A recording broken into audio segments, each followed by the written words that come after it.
And here it is, the iPhone 5C. Now, I chose my favorite color combination, the blue phone with the green case. Let me get it out of this case so you can see how the color looks.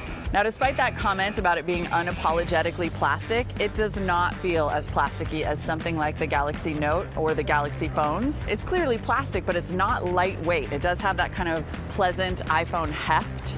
So it makes it feel a little bit more premium, even though it's a lower priced phone and this is unquestionably plastic.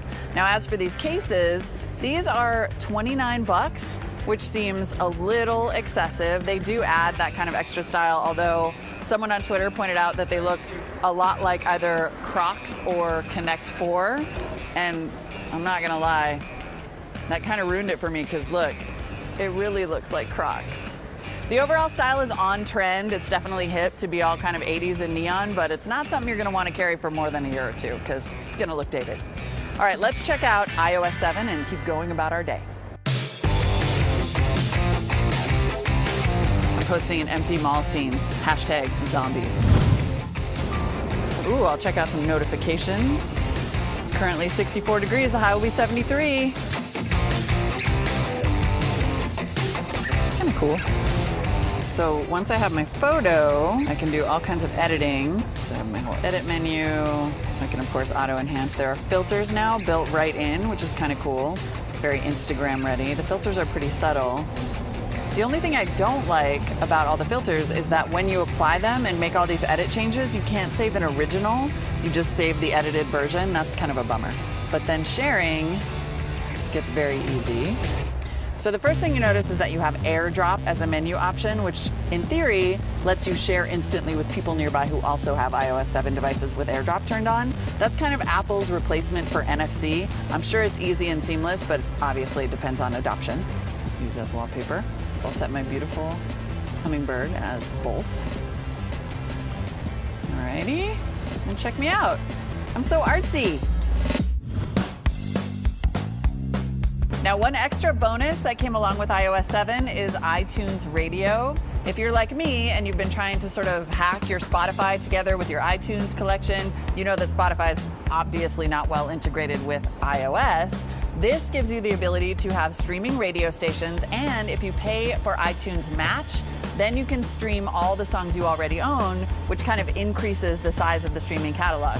In playing with it for a little while, I'm kind of liking it. It's super easy to create new stations, to add them, and to integrate with music that's already on the phone. I'm not sure I'm ready to give up Spotify, but if you're an iPhone user, iTunes Radio is pretty sweet. Now, obviously, the most noticeable difference about this phone, other than the shockingly bright colors, is iOS 7, which is making all iPhones seem new. iOS 7 is one of those things that I think you're either going to love or hate. Right now, because I'm somewhat new to it, I'm kind of in the hate camp, mainly because I do not like the aesthetics at all. I don't like the fact that if you have folders filled with apps, they become 2-page folders. I don't like the fact that you cannot turn off the animations, which makes me insane. Now, there is a way to slow it down a tiny bit. If you go into the settings under General and Accessibility, there's an option called Reduce Motion. I don't notice a huge difference, but I notice that it does speed it up a tiny bit. That's as close as you can get to making it less cartoony. I definitely like the Control Center. I like how you can pull down from kind of the middle of the screen to get the search bar, but if you don't know that's what you have to do, you will find that you are constantly pulling down from the top to get your notifications.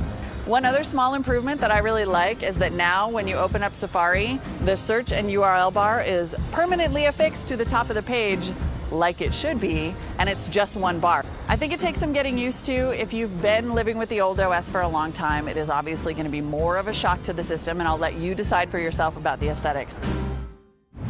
At the end of the day, the iPhone 5C is all about the looks. If you like the colors and you like iOS 7, this phone is $99 on contract. So for a certain kind of person, this kind of person, the 5C is definitely a buy.